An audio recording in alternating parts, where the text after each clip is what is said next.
హరిహర వీరమల్లు నిర్మాత ఏఎం రత్నం కూకట్పల్లిలోని ఓ థియేటర్లో ప్రేక్షకుల మధ్య కేక్ కట్ చేసి సందడి చేశారు. పవన్ కళ్యాణ్ ఓ నిబద్ధత గల వ్యక్తి అని, ఆయన డబ్బు కోసం కాకుండా సమాజం కోసం సినిమాలు చేస్తున్నారని ఏఎం రత్నం అన్నారు. హిందూ సంస్కృతి సంప్రదాయాలకు పరిరక్షించేందుకు పవన్ ఎప్పుడూ ముందుంటారన్నారు. ఇంత పెద్ద ఎత్తున సినిమాకి ఆదరణ తెచ్చిన పవన్ కళ్యాణ్ అభిమానులకు, ప్రేక్షకులకు కృతజ్ఞతలు తెలిపారు ఏఎం రత్నం. మన జన సైనికులు, వీర మహిళలు, తర్వాత పవన్ కళ్యాణ్ గారి అభిమానులు అందరూ ఈ విజయోత్సవానికి కేక్ కట్ చేయడానికి నన్ను ఆహ్వానించినందుకు అందరికీ ధన్యవాదాలు. ఫ్యామిలీతో పిల్లలు చాలా ఎంజాయ్ చేస్తున్నారు. సినిమా ఫ్యామిలీ బాగా నచ్చింది.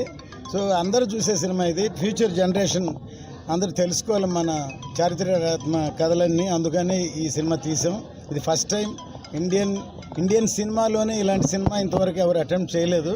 అది పవన్ కళ్యాణ్ గారితో, ఆయన పోరాట వీరుడు కాబట్టి ఆయనతో ఈ సినిమా తీయాలని సంకల్పించి 5 ఏళ్ళు శ్రమించి సినిమా తీసాం.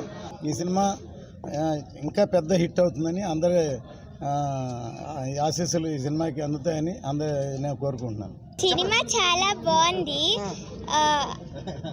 వాళ్ళు చెప్పారు, పవన్ కళ్యాణ్ గారు చెప్పారు, వాళ్ళ ధర్మం మీద నిలబడాలి, ఇంకా మిగతా ధర్మాల మీద కూడా నిలబడాలి అని. అన్ని ధర్మాలు ఈక్వల్ అని చెప్పారు.